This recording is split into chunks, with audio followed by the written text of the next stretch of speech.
baik, terima kasih. Assalamualaikum warahmatullahi wabarakatuh, Ustadz Isin. Waalaikumsalam warahmatullahi wabarakatuh. Ya, terima kasih telah bersedia untuk melakukan sesi wawancara. Jadi sekarang saya sedang melaksanakan salah satu tugas ini untuk CGP dalam rangka demonstrasi kontekstual modul 3.1.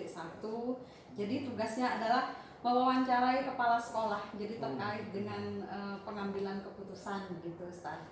Ya, bagaimana kabarnya Ustaz Isin hari ini? Alhamdulillah baik-baik dan luar biasa.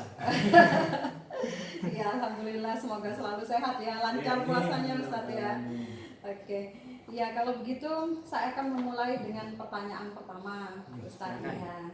Jadi selama ini bagaimana Ustadz dapat mengidentifikasi kasus-kasus yang merupakan dilema etika atau bujukan moral?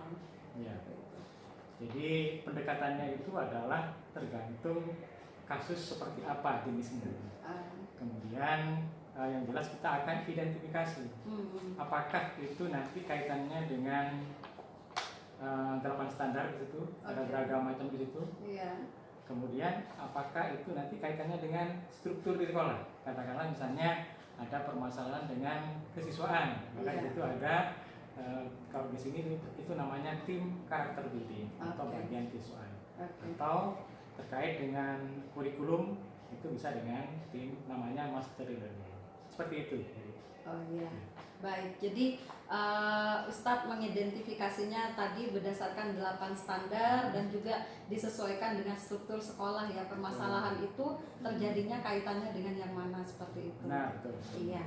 Baik. Nah, jadi selama ini bagaimana Ustadz menjalankan pengambilan keputusan di sekolah? Jadi terutama untuk kasus-kasus yang mana ada dua kepentingan ini yang sama-sama benar dan sama-sama mengandung nilai kebajikan. Jadi seperti itu. Jadi sama seperti yang saya sampaikan tadi bahwa semua permasalahan itu harus diidentifikasi dulu. Jadi sumbernya seperti apa, nanti kira-kira efeknya akan seperti apa. Jadi yang terpenting itu adalah identifikasi dulu. Kemudian yang kedua, tentu harus melibatkan unsur yang terkait. Nah, jadi katakanlah kalau siswa itu kesiswaan misalnya, maka di situ harus ada wali kelas. Kemudian kalau misalnya berkaitan dengan mata pelajaran juga harus ada guru mata pelajaran. Kemudian juga bisa didampingi oleh guru bimbingan dan konseling. Ini kalau misalnya itu kaitannya dengan siswa. Jika itu kaitannya dengan tenaga pendidik atau pendidikan, maka tentu itu melibatkan kepala sekolah. Kalau misalnya itu berat dan sebagainya, juga tentu melibatkan dari pihak yayasan kalau di sekolah swasta. Nah, dari itu ketika sudah terkoordinasi, maka perlu dibuat langkah-langkah solutif. Di mana jadi langkah-langkah yang harus disusun untuk menyelesaikan permasalahan tersebut. Action terakhir harus ada monitoring dan evaluasi. Oke, siap. Berarti memang dalam pengambilan keputusan itu selalu ada koordinasi Ustadz ya dengan pihak-pihak terkait ya. Oke. Nah, tadi Ustadz juga menyampaikan bahwa ada langkah-langkah solutif kan yang dilakukan. Nah, dalam hal ini boleh mungkin share jadi bagaimana langkah atau prosedur apa yang selama ini Ustadz lakukan dalam pemecahan suatu kasus? Langkah yang saya lakukan selama ini ketika ada kasus yang terjadi, maka kita pisahkan bedakan antara apakah itu kasus terkait dengan tenaga pendidik dan kependidikan ataukah dengan siswa. Kalau kaitannya dengan tenaga pendidik dan kependidikan, maka yang berkoordinasi dalam hal ini adalah struktur sekolah, kepala sekolah, wakil kepala sekolah. Jika itu dibutuhkan, mungkin ada perwakilan dari pihak yayasan. Ini kalau terkait dengan tenaga pendidik dan kependidikan. Nah, kemudian dari tim tersebut maka dibuat disusun langkah-langkah penyelesaiannya. Kemudian jika itu terjadi kepada siswa, hampir sama teknisnya.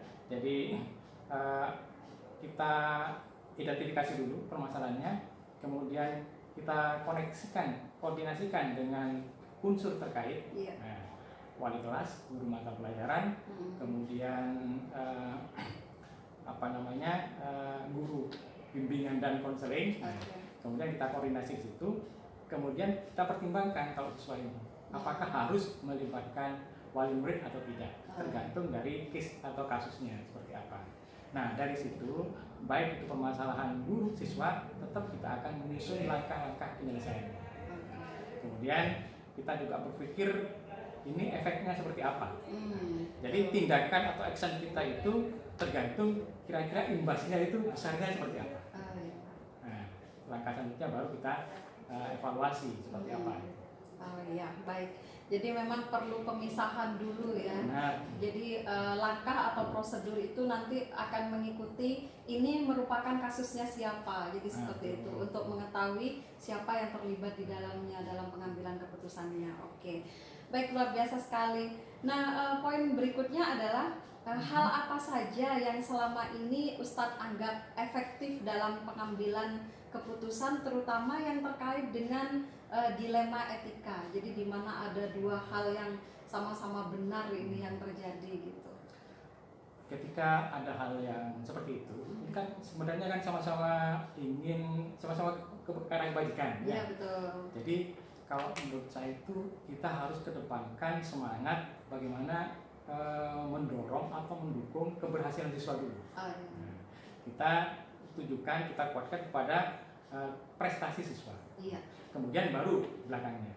Sebagai contoh misalnya ada siswa yang kalau di sini ya kadang-kadang kasus yang terjadi, mereka itu pinter, kemudian belajarnya normal, gitu ya. Pembelajarannya juga bagus, tetapi kadang-kadang terkendala misalnya pembiayaan sekolah. Oh iya, betul. Di satu sisi ada aturan yang harus mendisiplinkan pembayaran, di satu sisi lain siswa ini bisa mengikuti katakanlah ujian manakala dia sudah selesai pembayarannya.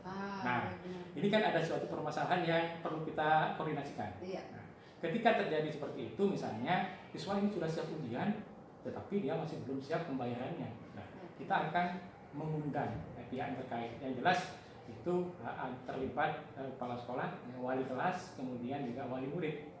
Nah, di situ kita akan buat sebuah komitmen MOU agar siswa itu tetap melaksanakan ujian. Iya, benar. Gitu, seperti itu. Ini contohnya seperti itu. Contoh kasusnya Ustadz ya. Ya. Iya, berarti memang selama ini yang diambil adalah tetap keputusan itu berpihak pada murid, iya, berpihak pada siswa, gitu sekali. Nah, hal apa saja yang selama ini menjadi tantangan ini Ustadz dalam pengambilan keputusan yang terkait seperti hal yang barusan itu, tantangannya itu apa yang sering terjadi? Nah, sebenarnya prinsip kita itu tantangan itu adalah ilmu. Jadi itu tantangan itu adalah ilmu. Iya. Bisa jadi itu ilmu baru dan kita nggak tahu gitu ya. Okay. Yang jelas tantangannya adalah pertama kita lihat permasalahannya. Semakin rumit permasalahannya maka tantangannya semakin besar. Iya, betul. Yang kedua itu adalah bagaimana teknis kita mengkoordinasikan yang terkait. Unsur-unsur terkait. Baik itu misalnya kalau siswa itu adalah siswa, wali murid, wali kelas, guru mapel misalnya, dan juga guru bimbingan dan konseling. Kalau itu kaitannya dengan guru, misalnya berarti ini bagaimana koordinasi kita terkait dengan struktur yang ada di sekolah, kepala sekolah, wakil kepala sekolah, kemudian juga kalau kita di swasta itu adalah pihak yayasan. Nah, tinggal koordinasinya di situ. Ini sebuah tantangan. Kemudian juga tantangan yang lain adalah bagaimana kita menyusun langkah-langkah penyelesaiannya itu. Nah, itu tantangan tersendiri. Iya. Karena kalau nggak tepat itu bisa berlama-lama atau memberikan efek atau dampak yang nggak bagus. Nah, ini strategi ini yang menjadi tantangan begitu. Ya, seperti itu tantangannya. Iya. Jadi memikirkan efek akhirnya itu juga merupakan tantangan tersendiri ketika ngambil keputusan, Ustaz ya. Iya, oke. Dan apakah Ustadz itu memiliki jadwal tertentu ketika ingin memecahkan sebuah masalah jadi seperti itu, atau Ustadz ketika terjadi masalah langsung diselesaikan demikian? Jadi kembali dari tingkat intensnya sebuah permasalahan. Kalau jadwal tertentu itu biasanya mengikuti, jadi mengikuti kasus yang terjadi. Kita nggak bisa membuat jadwal sendiri karena katakanlah ketika kita buat jadwal nggak ada permasalahan. Iya. Nah, yang penting ketika ada kasus terjadi maka nanti kita segera berkoordinasi, identifikasi masalah, kemudian koordinasi, kemudian baru kita susun kira-kira ini butuh selesai sekarang juga atau perlu ditunda, ataukah ini harus koordinasi dengan pihak yang lain dulu. Nah, ini jadwalnya akan seperti itu. Jadi tergantung dari kasus yang terjadi. Oke, siap. Berarti kalau terjadi masalah memang harus sesegera mungkin diselesaikan. Nah, tentang jadwal itu hanya menyesuaikan dengan pihak yang terkait ketika kita melakukan koordinasi itu, Ustaz ya. Jadi intinya itu, semangatnya itu adalah permasalahan itu harus selesai. Siap. Lebih cepat, lebih baik. Lebih baik, biar tidak terjadi hal-hal yang lain ya.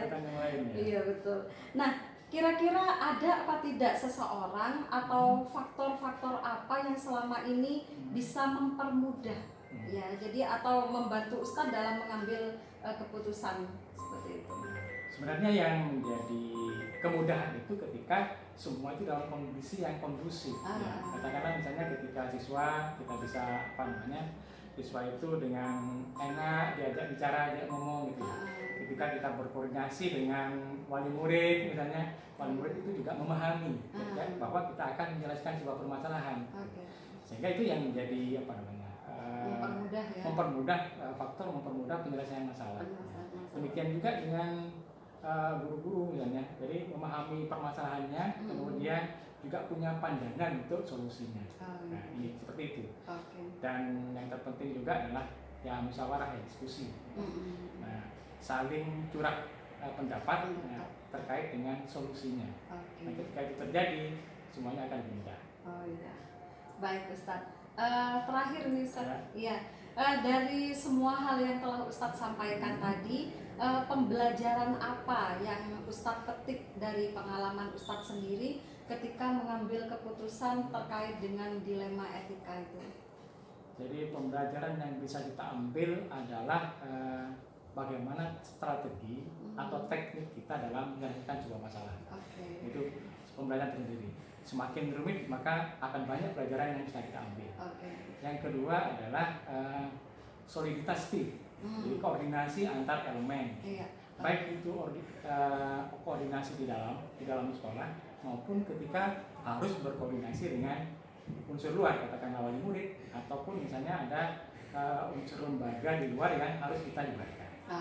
Seperti itu pelajaran yang bisa kita ambil. Iya betul. Jadi intinya kalau terjadi sebuah kasus nih di lembaga, semakin rumit itu sebenarnya memberikan pelajaran kita lebih banyak Ustaz ya.